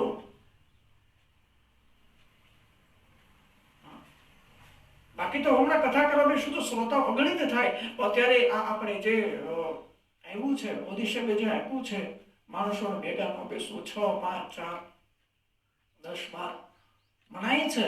એ માટે થઈ અને મને એવો વિચાર આવ્યો કથા શરૂ થઈ પૂર્વે કે આવું કે કરીએ જેથી કરી અને મારી કથા પણ પોગે અને તમને કથા રૂપી એક તમને સાર મળે કે આ સમયે શું કરવું. તો જેનું મૂળ આપણે આવ્યું છે કે આ સમયે શું કરવું, દુઃખ રૂપી મૂળ આવ્યું છે. ત્યારે ભગવાનના પાઠ મંત્ર આદિ ભગવાન પાસે માફી માંગવાનું જો સાધન હોય તો ભગવાન રૂપી ભક્તિ છે. રોજ બ્રાહ્મણ જે સંધ્યા વંદના કરે છે એની અંદર ગાયત્રીનું પુનઃસ્મરણ પાઠ કરો, ગાયત્રી મંત્રના પાઠ કરો, ગાયત્રી મંત્ર જેટલા થાય એટલા કરો. આખો દિવસ બ્રાહ્મણ ફ્રી છે, હું છે કામ નથી, કઈ કામ ઘરે બેઠા છે. બાકી હું અત્યારે ઘરે ન હોય, કોઈ કથા કરે ત્યારે બહાર ગામ કથા યજ્ઞની અંદર નથી, બધા ઘરે જ બેઠા. હું એમ નથી કહેતો બધા બ્રાહ્મણો બેસી જાઓ, અન્યથા જેનો જે સમય એ પ્રમાણે ઘણા પાઠ વગેરે કરતા જ હશે. મને એવું લાગે છે કોઈ બ્રાહ્મણ અત્યારે ઘરે પણ નવરો નથી બેઠો. ઘણા બધા બ્રાહ્મણોને ફોન કરું તો ઘણા કહે છે કે અમે પાઠ બધું આ વાયરસને હટાવવા માટે ત્યારે ઘણા બધા સંકલ્પો કર્યા છે. ઘણા ભાગવતજીના પાઠ કરે, ઘણા રામાયણના પાઠ કરે, ઘણા વેદરૂપી પુરુષ સૂક્ત છે, ભદ્ર સૂક્ત છે, શાંતિ સૂક્ત છે, શિવ રુદ્ર સૂક્ત છે, અષ્ટાધ્યાય રુદ્રી છે, હનુમાન ચાલીસા છે, અનન્ય પ્રકારના પાઠો કરે છે. કે હે ભગવાન આનો સંકલ્પ એક જ છે કે આ કોરોના રૂપી વાયરસ ભાગે. આ જે મોટું દુઃખ આવ્યું છે, આ જે મોટી મારામારી આવી છે, આ નષ્ટ થાય. બસ એમ બીજો વાર કશું જોતું નથી. જ્યારે કથાની અંદર એવું છે કે ઠંડી ગરમી સુખ દુઃખ તથા માન અપમાન જેવા અંતઃકરણથી માણસ શાંત રહે છે. શાંત રહેવું. હવે શું કીધું છે? માન અપમાન કથાની અંદર. માન અપમાન ઇત્યાદિની કથા કીધી છે. આપણે ક્યાંક કથા વગેરેમાં જઈએ અને ત્યાં બ્રાહ્મણનું અથવા હું મારી જ વાત કરીશ વધારે પડતી, અન્યથા કોઈ નેતા હોય, કોઈ સભ્ય હોય, કોઈ ધારાસભ્ય વગેરે જે કોઈ હોય એનું નામ લે, એનું સન્માન કરે, એનું અભિમાન ન રાખવું કે મારું સન્માન કર્યું છે. અને જે માણસને હાર પહેરાવે બંને ત્યાં સુધી હાર ન પહેરવો. હા, તમારા ગુરુજી કોઈ સાધુ સંતો તમને હાર પહેરાવે તો હાર પહેરી લેજો બાપ, એ હાર પછી તમને પહેરવા નહીં મળે. અન્યથા બીજા જે કોઈ તમને હાર પહેરાવે ને હાર ન પહેરો. શું કામે? શાસ્ત્ર આપણા સંતો મહંતો કહે છે, આપણા વડીલો કહે છે હાર પહેરવાથી હારી જવાય છે. આપણા ગુરુ, આપણા બંધુઓ, આપણા વડીલો પાસે હારી જવું. પણ અન્યથા બીજી જાતના બીજી જ્ઞાતિઓના તમને કે મને કોઈને સન્માન રૂપે હાર પહેરાવે તો હારને ખાલી અડાડી લેવો, હાથમાં લઈ લેવો, પહેરવો નહીં સાહેબ. એ સન્માનને સ્વીકારી લેવું, ધરવું નહીં.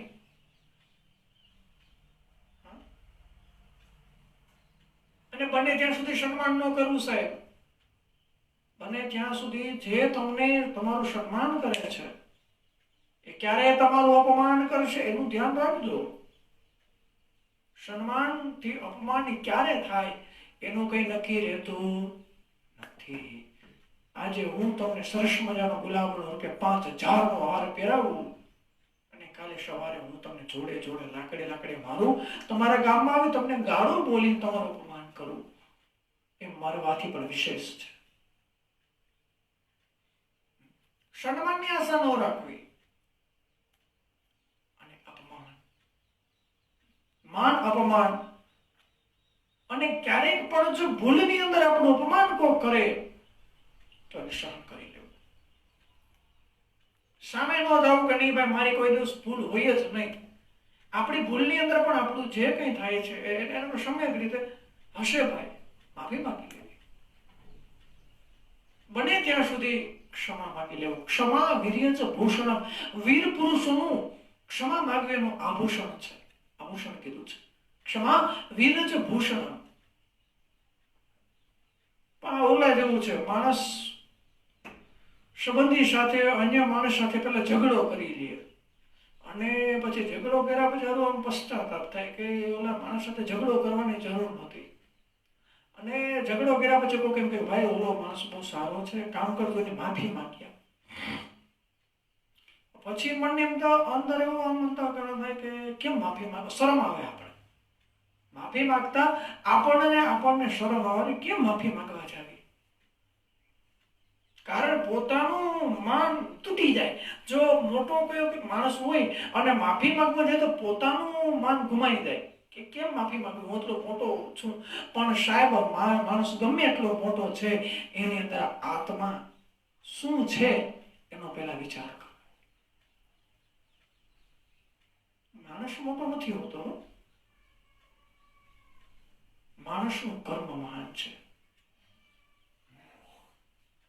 માણસનું કર્મ મહાન બને છે. માણસ કોઈ દિવસ મહાન નથી બનતો. મને ખ્યાલ ન હતો કે હું આજે આ સ્થાન પર પહોંચીશ. અન્ય ગામડાઓ, અન્ય શહેરની અંદર, અન્ય દેશની અંદર હું કર્મકાંડ કરીશ.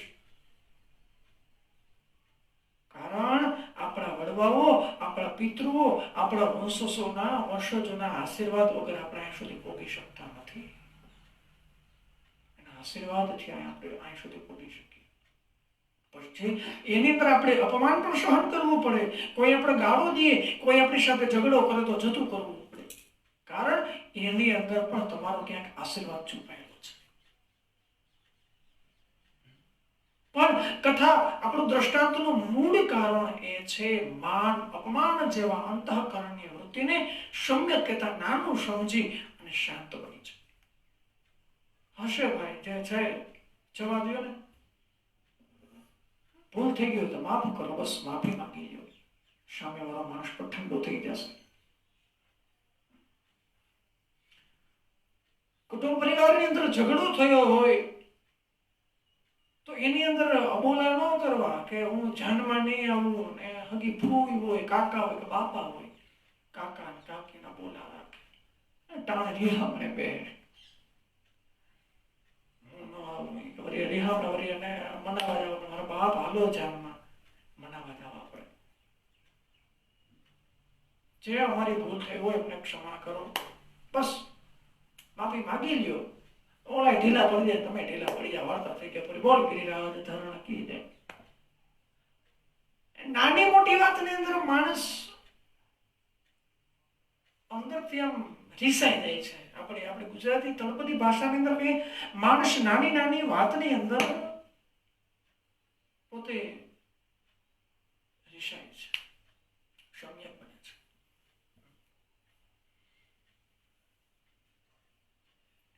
માટે થઈ અને સમ્યક રીતે થઈ શાંત રહેવું. સ્વાધીન આત્માવાળા મનુષ્યો જ્ઞાનની અંદર સચ્ચિદાનંદ પરમાત્માને સમ્યક રીતે પ્રકાશિત કરે છે. સ્વાધીન આત્માવાળા પોતાની આત્માને મનુષ્ય જ્ઞાનની અંદર ભગવાનનું સ્મરણ કરી પરમાત્મા સિવાય બીજા કોઈ એને દેખાતો નથી. પોતાની આત્મા અને પોતે શ્રેષ્ઠ છે. બસ પોતે ભલો, પોતાના ભગવાન ભલા, પોતાનું કર્મ ભલું, એની અંદર ભગવાન જોવા મળે છે. અને આપણાથી વડીલના જે વિચારો છે એને બને ત્યાં સુધી ખોવા નહીં, ટાળવા નહીં. એના વિચારને આગળ વધારવા, એ જેમ કેમ કરવું. આપણા પરંપરાગત જે છે તેમજ આપણા સમાજની અંદર, આપણા કુટુંબની અંદર જે રિવાજ આવી રહ્યા છે, રિવાજને સાચવજો. આ કળિયુગની અંદર છેલ્લા મારા ખ્યાલથી 10 વર્ષની અંદર આપણે આપણા રિવાજો મૂકીએ છીએ. આ રિવાજો આવા છે ને આ રિવાજો આવા છે. નહીં સાહેબ, રિવાજને મૂકશો તો આપણી સંસ્કૃતિ નષ્ટ પામશે. રિવાજને નાખોશો. જે આપણા વડવાઓ, આપણા માતા પિતાઓ, આપણા પિતૃઓ જે આપણે સમજૂતી જે આપીને ગયા છે, જે કહીને ગયા છે, એમ કરજો. જે કીધું છે, જેમ કીધું છે એમ કરવું. અન્યથાની વાતને ટાળશો તો તમે દુઃખરૂપી કૂવાની અંદર, નરકના કૂવાની અંદર પડશો. જે માણસ પોતાના ઘર ધણીનું, પોતાના મા બાપનું ન માને અને નીકળી જાય, એ ગમે ત્યાં અથડાય છે, ગમે ત્યાં ભટકાય છે, કારણ માનતો નથી. માટે થઈ અને સ્વાધીન થઈ આત્માવાળા મનુષ્યો જ્ઞાન પોતાની અંદર પરમાત્મા રૂપી ગુરુઓનું જ્ઞાન ની અંદર થઈ અને માણસ માત્ર પરમાત્માને જ પોતાનું સ્વરૂપ સમજે છે. હું છું અને મારો ભગવાન છે, બસ, બીજું કઈ નહીં. જેનું અંતઃકરણ જ્ઞાન વિજ્ઞાનની અંદર તૃપ્ત છે, ગુરુઓનું જ્ઞાન છે, સારા સદવિચાર રૂપી જ્ઞાન છે, વિજ્ઞાન વિશેષ જ્ઞાન એની અંદર, બસ એનાથી જ માણસ તૃપ્ત છે. બીજે ક્યાંય કોઈ પણ સલાહ લેવા જવાની જરૂર, માત્ર પોતે પોતાનો ગુરુ જે સલાહ આપે છે, મોટા સ્વજનો જે સલાહ આપે છે, એનાથી જ માણસ તૃપ્ત છે. જેની સ્થિતિ વિકાર સહિત છે, કઈ વિકાર નથી એનાની અંદર, કઈ દ્વેષ ભાવ નથી, જેની ઇન્દ્રિયો સારી પેઠે જીતાયેલી છે, તેમજ જેના માટે માટી, પથ્થર, સુવર્ણ સમાન છે. માટી, પથ્થર અને સુવર્ણ એક સમાન છે. યોગી યોગ અર્થાત ભગવત પ્રાપ્તિ કહેવાય છે. બધું સરખું છે, સુવર્ણ છે, માટી છે, પથ્થર, બસ એક સમાન છે. બધાની ઉત્પત્તિ ભગવાન થકી થઈ છે. એ વિચારનાર ભગવત પરાયણ છે. પોતાની ઇન્દ્રિય પેઠે જીતેલા જે કઈ કર્મ છે, પોતાની આત્મા અને પોતાની ઇન્દ્રિય દ્વારા જે કઈ કર્મ કરે છે માણસ, એનાથી જે સમ્યક સ્વરૂપ છે, એક સમાન માને છે, એને ભગવત પ્રાપ્તિ થાય છે.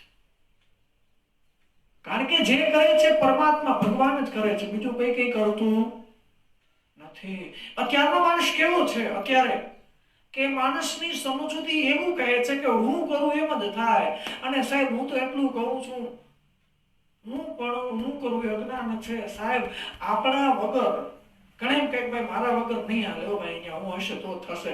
હવે તારા વગર તારા મા બાપના લગ્ન થઈ ગયા હોય તો તારા વગર ન હાલે? એટલો વિચાર કરો. આપણે ગમે ત્યારે એમ કહીએ કે મારા વગર ન ચાલે, મારા વગર આમ ન ચાલે, મારા વગર. તારા જન્મ પહેલા એ બધું થઈ ગયું. જ્યારે આપણે એમ સમજીએ ત્યારે સમજી લેવું કે આપણા વગર ચાલશે.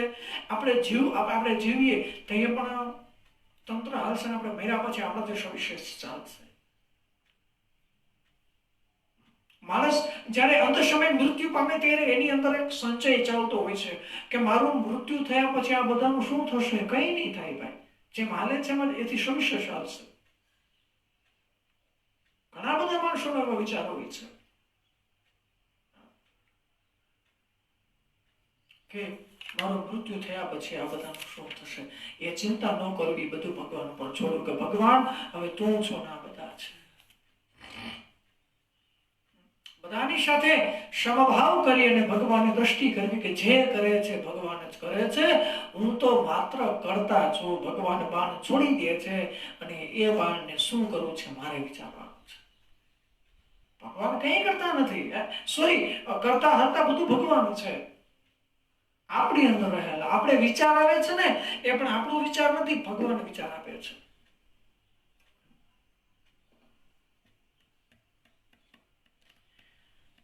અત્યારના સમયની અંદર મને ખૂબ સારી વાત યાદ આવી છે કે આપણે મોટા મોટા યજ્ઞ કથા વગેરે કરીએ તો એના 2-4 મહિના અગાઉ આપણે મીટિંગ કરીએ છીએ, બધાને ભેગા બોલાવીને આપણે મીટિંગ કરીએ. મીટિંગની અંદર બધાના અન્યથાના અલગ અલગ વિચાર છે. એ વિચાર માણસોના નથી, ભગવાનના વિચાર છે. ભગવાન વિચાર આપે કે આવી રીતે આમ કરો તો સારું થશે. એની અંદર ખૂબ સારા વિચારથી માણસની પ્રગતિ થાય અને જે કંઈ ઘરનો કરેલો સામ્યકવાદી છે કે પ્રસંગ છે, શારીરિક પ્રસંગ છે, સામાજિક પ્રસંગ છે, કૌટુંબિક પ્રસંગ છે, એની અંદર સારો વિચાર આવશે. પરમાત્મા આપણા વિચારની અંદર પોતાનો વિચાર ઉમેરે છે એટલે સારો વિચાર આવે છે માણસને, અને સારો વિચાર આવવાથી માણસનો પ્રસંગ શુભ થાય છે. માણસ પોતાના અહંકારથી માણસ પીડાય હેરાન થાય છે. ભાઈ મેં આમ બુદ્ધિ આવી એટલે આમ થયું, હું ન આપું તો કઈ ન થાય. નહીં સાહેબ, એવું નથી. એ અભિમાન જરા ન રાખતા. માણસ થોડોક મોટો થાય, પોતાના પગભર ચાલતો થાય, પૈસા વગેરે બધું, અને પોતાના મા બાપને માંથી પૈસા આપે પછી શું અભિમાન કરે, હું મારા મા બાપને જીવાડું છું. બહુ સારું. લે, જન્મથી લઈને જીવેલો હતો, તારો જન્મ થયો ત્યાંથી લઈને તું કર્મ કરવા માંડ્યો, ધંધો રોજગારની અંદર કર્યો હોત અને તારા મા બાપને પૈસા વગેરે આપ્યા હોત. આપણા મા બાપ ભગવાનનું સ્વરૂપ છે.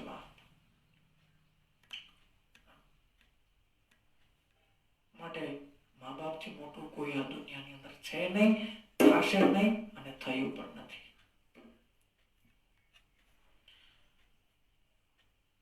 સુહદ, મિત્ર, શત્રુ, ઉદાસીન, મધ્યસ્થ, દ્વેષ્ય, આ બંધુગણો ધર્માત્માઓની અંદર પાપીઓને પણ સમાન ભાવ રાખનાર ગણો શ્રેષ્ઠ થાય છે. સુહદ એટલે સારો એવો કોઈ મિત્ર હોય. કૃષ્ણ સુદામાની જે જોડી છે, અને આપણા ભાઈથી પણ વિશેષ આપણી સાથે જે મિત્રતા જે બાંધે છે, જ્યારે ત્યારે આપણે ફોન કરે, જ્યારે ત્યારે આપણે કે ભાઈ તારે કઈ જરૂર હોય તો બોલજે, આપણી ઘરે આવે. અને પેલો મિત્ર આપણો પાડોશી છે સાહેબ. પેલો મિત્ર આપણો પાડોશી છે. એને ક્યારેય ન ભૂલશો, ક્યારેય ન ભૂલશો. પછી શત્રુ કીધો છે. પેલો શત્રુ કોણ છે? આપણો ક્રોધ, આપણો અહંકાર, એ પેલો આપણો શત્રુ છે. જો એ શત્રુ નાશ પામશે તો સમજી લ્યો કે આપણું જીવન પરમાત્મા તરફ અવગતિ કરી રહ્યું છે. મેન પ્રશ્ન ત્યાં છે, આપણો શત્રુ જે છે મન, બુદ્ધિ, ચિત્ત, અહંકાર, આ શત્રુ જ્યાં સુધી નાશ નહીં થાય ત્યાં સુધી પરમાત્મા તરફ પડી નહીં શકીએ. ત્યાં સુધી પરમાત્મા પણ નહીં મળે, અશક્ય છે સાહેબ. હવે મન, બુદ્ધિ, ચિત્ત, અહંકાર આ બધાને નષ્ટ કરવા માટે શું કરવું? તો કે ભગવાનની ભક્તિ કરવી, સંત સમાગમ કરવું, કોઈ વડીલોની પાસે જઈ એને વિચાર આપણે વાગોળવા, સારા સદવિચાર લેવા. સૌ પ્રથમ વાર તમે સારા વિચાર લેશો, તમને નહીં ગમે, તમને કંટાળો આવશે. તમે ભાગવત કથા સાંભળવા જાઓ, તમને કહો ભાઈ તો કંટાળો આવે છે, પણ એમાં સારી સારી કથાઓ તમે સાંભળો. દેવી ભાગવત જે કથા છે એ તત્વજ્ઞાનની કથા છે. મહાભારત કથા છે તત્વજ્ઞાનની કથા છે. આ ગીતા પારાયણ જે કથા છે તત્વજ્ઞાનની કથા છે. આ બધી અમુક જે આપણે સાંભળી નથી એ કથા સાંભળવાથી આપણે કંટાળો આવે. શું કામ? તો કે આપણે સાંભળી નથી. અને ભાગવત કથા આપણે વારંવાર સાંભળીએ છીએ, ખૂબ આનંદ આવે. કૃષ્ણ લીલા છે, રામલીલાઓ છે, રાસ પંચાધ્યાયની અંદર ભગવાનના વિવાહની કથા છે, ભગવાન કૃષ્ણના પ્રાગટ્યની કથા છે. એ 7 દિવસ કેમ નીકળી જાય છે ખ્યાલ નથી આવતો. પણ દેવી ભાગવત ખૂબ અઘરું છે, ઊંડું પુરાણ છે દેવી ભાગવત. અને જે દેવી ભાગવત સાંભળે છે ને ઘણાને કંટાળો આવે છે. શું કામે? તો કે એને કોઈ દિવસ વાંચ્યું નથી, કોઈ દિવસ એમને વાગોળ્યું નથી. જ્યારે હું ગીતાજી વાંચું ત્યારે શરૂઆત મને ખૂબ કંટાળો આવતો, આના કરતા ન વાંચે સારું. પણ જો તમે ભાગવતાચાર્ય થવું હોય, મારી વાત નથી ખબર, અન્યથાની વાત કરું છું, જે કોઈને ભાગવતની અંદર ઊંડું ઉતરવું હોય તો એ પહેલા એને મહાભારતનો ટૂંકો સાર એટલે ગીતાજી વાંચવું પડે. અને અન્યથા એવું નથી કે ભાગવતને સમજવા માટે ગીતાજી સમજવા જ પડે. સૌપ્રથમ જો જીવન જીવવું હોય તો ગીતાજી કીધું એમ કેવું પડે, તો જીવવું પડે. ગીતાજી જેમ કે છે એમ કરો.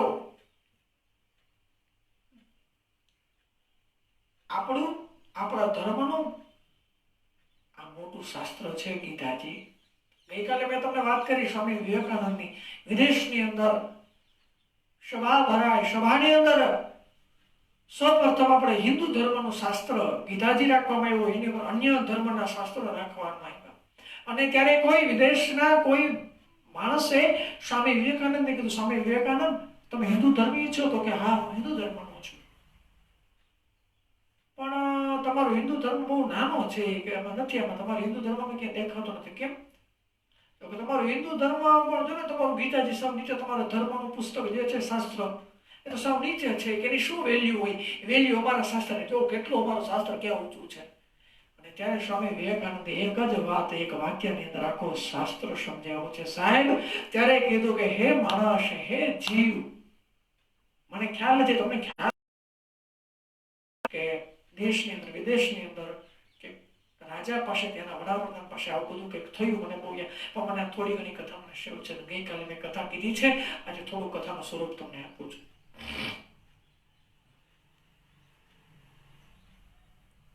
સ્વામી વિવેકાનંદે માત્ર ને માત્ર એટલું કીધું છે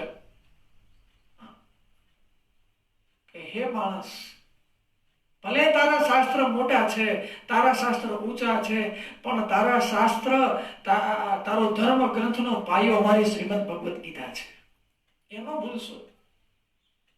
અભિમાન છે આપણા હિન્દુ ધર્મની અંદર, અભિમાન છે કે આપણું શાસ્ત્ર શ્રીમદ ભગવદ ગીતા છે. ભગવાન કૃષ્ણે સ્વમુખે ગાયેલી ગીતા આપણું શાસ્ત્ર છે, આપણા ધર્મનો પાયો છે. અને ત્યારે જે સભા આખી ચકિત થઈ ગઈ, તાલીઓનો ગડગડાટ વધે. વિવેકાનંદ સ્વામી બધા આવ્યા, બધા નિરાશ થઈ ગયા, બધાના શાસ્ત્ર ઊંચા હતા. પણ એ ઊંચા શાસ્ત્રની સાથે જોવા મળ્યું કે હિન્દુ ધર્મનું જે શાસ્ત્ર ગીતાજી છે, આપણા બધા શાસ્ત્રનો પાયો છે. એટલે આપણા ધર્મનું જે કે સંસ્કૃતિ છે એ અન્ય ધર્મનો પાયો છે સાહેબ. એવા માટે થઈને જો પાયો આપણે બગાડી નાખશું, આપણો ધર્મ તો બગડશે, બીજાનો ધર્મ આપણામાં આવશે એટલે આપણું બધું બગડશે. બિલ્ડિંગ ક્યારે પડી જાય કઈ નક્કી નહીં. માટે આપણી ઉપર છે આપણા ધર્મના પાયાને કઈ રીતે રાખવો.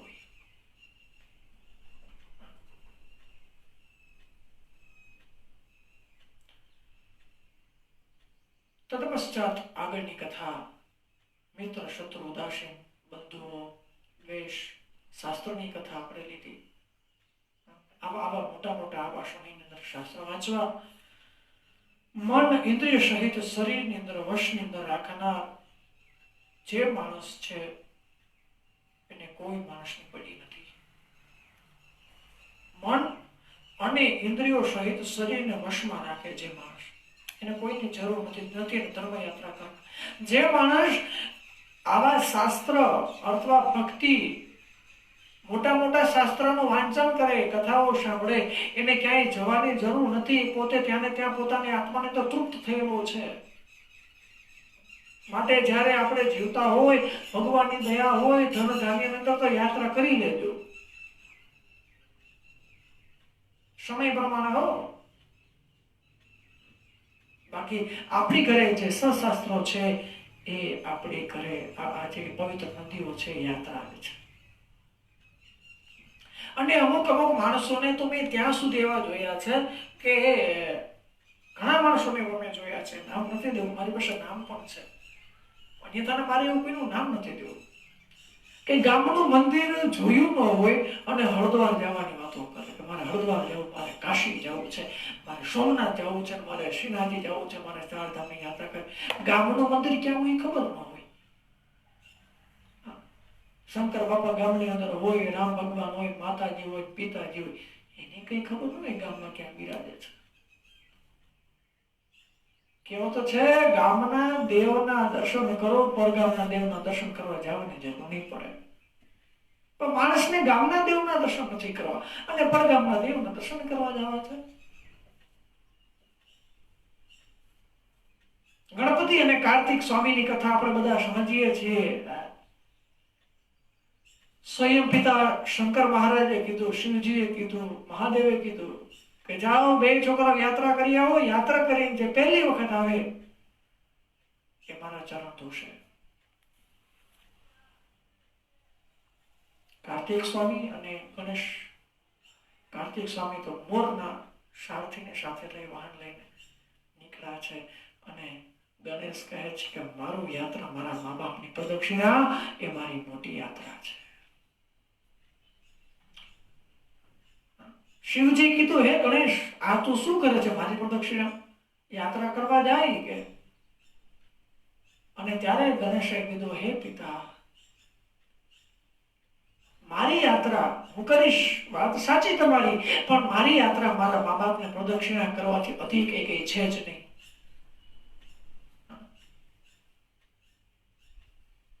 અને ત્યારે કીધું, યાત્રા કરીને આવ્યા પછી કાર્તિક સ્વામી જોયું, લે ગણેશ તો જે આઈને જ છે, પ્રદક્ષિણા કરે છે. અરે ગણેશ તો હજી ગયો નથી યાત્રા કરવા? અરે ભાઈ, હું તો યાત્રા કરીને ક્યારનો ગયો. એટલે ક્યાં, કઈ બાજુ તું યાત્રા કરવા ગયો તો? કે ભાઈ, ગમે એટલી તમે યાત્રા કરો, પણ તમારા મા બાપની પ્રદક્ષિણા કરો, મોટી યાત્રા એ છે.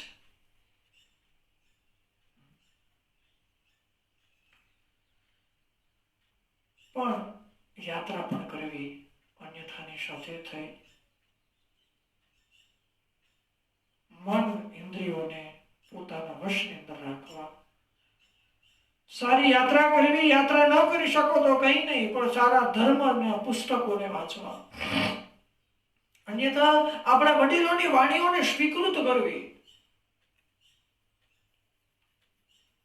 ઇન્દ્રિયોને જે આપણે વશ રાખીએ તો આપણે કોઈની જરૂર નથી પડતી. સંગ્રહ રહિત યોગી એટલો જ એકાંત સ્થળે સ્થિર થઈ શકે છે, નિરંતર પરમાત્માને જોડે છે. સંગ્રહ રહિત, જેની અંદર કઈ છે નહીં, બસ સબકા માલિક એક હૈ.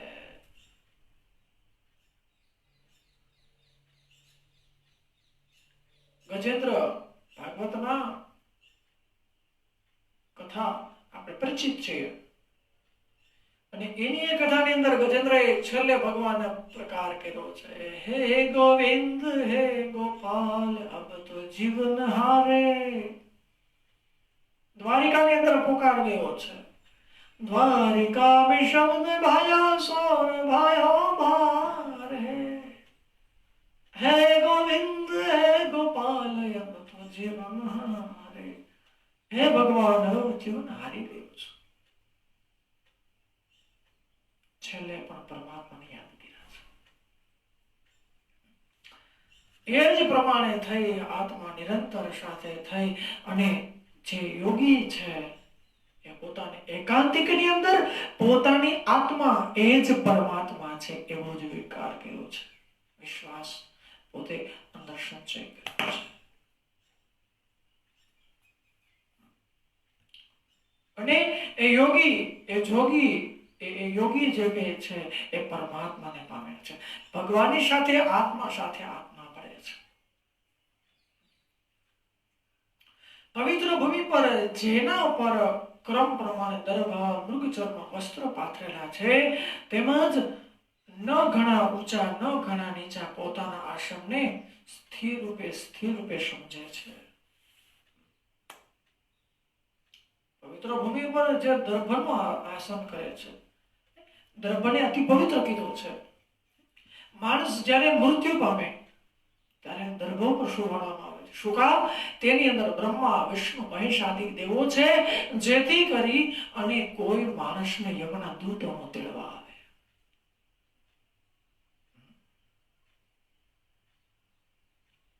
અને ઘણા બ્રાહ્મણો જે અનુષ્ઠાન કરે, નવરાત્રી અર્થાત શિવરાત્રીના અનુષ્ઠાન કરે, અન્યથાનું જે અનુષ્ઠાન કરે છે, પાઠ વગેરે કરે, સંધ્યા પૂજા કરે, એની અંદર બ્રાહ્મણો દર્ભનું આસન રાખે છે. ડાભડું જેને કીધું છે, ડાભડો, જેને હાવ તળપદી ભાષાની અંદર, આપણા કાઠિયાવાડી ભાષાની અંદર ગુજરાતી શવ ડાભડો કીધું છે. દર્ભ મૃગચર્મ વસ્ત્ર પાથરી, અને એની અંદર પણ ઘણા ઊંચા કે ઘણા નીચા પોતાના આસનને સ્થિર રૂપે સમજે છે. પણ એ આસન એક સ્થિર આસન કીધું છે, મહાપવિત્ર આસન કીધું છે. મૃગચર્મનું આસન છે અને દર્ભનું આસન છે, ઊનનું આસન છે, કોટન વસ્ત્રનું આસન છે, બધાને મહાપવિત્ર આસન કીધા છે. આસન પર બેસી અને ચિત્ત અને ઇન્દ્રિયોને સાથે ક્રિયાઓને વશની અંદર રાખી મનને એકાગ્ર કરી અંતઃકરણ શુદ્ધ કરી અને યોગનો અભ્યાસ કરો. એક આસન બેસવું. સામાન્ય ધ્યાન સમાધિ પ્રકરણની અંદર જો આપણે જઈએ તો સીધું આપણે ધ્યાન ન કરી શકીએ ભગવાનનું. શરૂઆતની અંદર 1 મિનિટ ધ્યાન કરવું, પછી સમય વીતતા વીતતા 2 મિનિટ ધ્યાન કરવું. અને ધ્યાન કઈ રીતે કરવું? આંખની નજર નાકની દાંડી ઉપર, આપણી ભ્રમણા ઉપર રાખવી. ઓમકારનો નાદ કરવો. એની સાથે તમે મન, ચિત્ત, ઇન્દ્રિય ક્રિયાઓને વશમાં રાખવી. મનને ક્યાંય ભટકવા ન દેવું. ભગવાનના દર્શનનો આગ્રહ રાખવો કે ભગવાન મંદિરની અંદર કેવા બિરાજમાન હશે, ભગવાન શું કરતા હશે. ભગવાનની મૂર્તિને આપણા ચિત્તની અંદર બિરાજમાન કરવી. મન, ચિત્ત, ઇન્દ્રિય ક્રિયાને આપણા વશની અંદર રાખવા, એકાગ્ર કરવા. બાકી ઘડીએ ઘડી આપણું મન વિચલિત હોય છે, એટલે ભાગી જાય. વળી કોકનો આપણે ધ્યાનમાં બેઠે, વળી કોકનો ફોન આવે તો આપણે ફોનના જવાબ દઈએ. વળી ઘરનો દરવાજો કોક ખખડાવે તો વળી ત્યાં આપણું ધ્યાન દે. એ આપણું મન ચાલે. મનને એકાગ્ર કરવા માટે થઈ અને આપણે મનને એકાગ્ર કરવા માટે થઈ ત્યાંની અંદર ચિત્ત, મનને વશ કરવું પડે. ઇન્દ્રિયોને વશમાં રાખવી પડે. એકાગ્ર કરી અને યોગ અભ્યાસ કરો. કાયા મસ્તક ડોકને સીધા રાખવા, ટટ્ટાર બેસવું, કમરથી ટટ્ટાર બેસવું. કાયા કહેતા શરીર. પદ્માસન વાળીને બેસવું, બની શકે એટલું. ડોકને સીધી રાખવી. સીધી એટલે આમ સીધી, ઉપર સીધી નહીં, સીધી આમ એકાકાર થાય. યોગના અભ્યાસ, જે યોગ અભ્યાસ હું તો બહુ ઓછો છું, યોગ અભ્યાસમાં નથી ઉતરો, પણ ટાર બેસવું બને ત્યાં સુધી. પદ્માસન રાખવું, પછી પગની તકલીફ વાળા પલોઠી વાળીને બેસે તો ઠેર વાંધો નહીં, પણ બને ત્યાં સુધી સિંગલ બોડી વાળા મારા જેવા માણસો હોય એ પદ્માસન વાળી શકે. પદ્માસન વાળી ચિત્તની વૃત્તિ જે છે, આપણું મન છે, આપણું મુખ કમળ છે, આપણી ડોક છે, અને એક ધ્યાન કરવું, સામે રાખવું. અને એની સાથે થઈ ટટ્ટાર બેસવું. આપણી આંખની સ્થિતિ છે એ નાસિકા પર એકાગ્રતા કરી દ્રષ્ટિને રાખવી અને કોઈ દિશાની ઉપર જોવું નહીં, આમ તેમ જોવું નહીં. માત્ર આપણી આંખની દાંડી, આપણી નાકની દાંડી ઉપર એકાગ્ર કરી અને આપણે આંખને સ્થિર કરવી. આગળની કથા તરફ જઈએ. ધ્યાન ધારણા સમાધિની કથા મેં તમને સમજાવી છે. બ્રહ્મચારીના વ્રતની અંદર સ્થિર, નિર્ભય અને સમ્યક રીતે શાંત અંતઃકરણ, સાવધાન યોગી મનને સંયમ કરી મારામાં ચિત્ત છોડી અને મારા પારાયણ થઈને ધ્યાનમાં બેસે છે. કોણ? બ્રહ્મચારીના વ્રતમાં સ્થિત, નિર્ભય અને સમ્યક રીતે શાંત અંતઃકરણથી સાવધાન યોગી. અંદરથી જે સાવધાન છે, સમ્યક છે,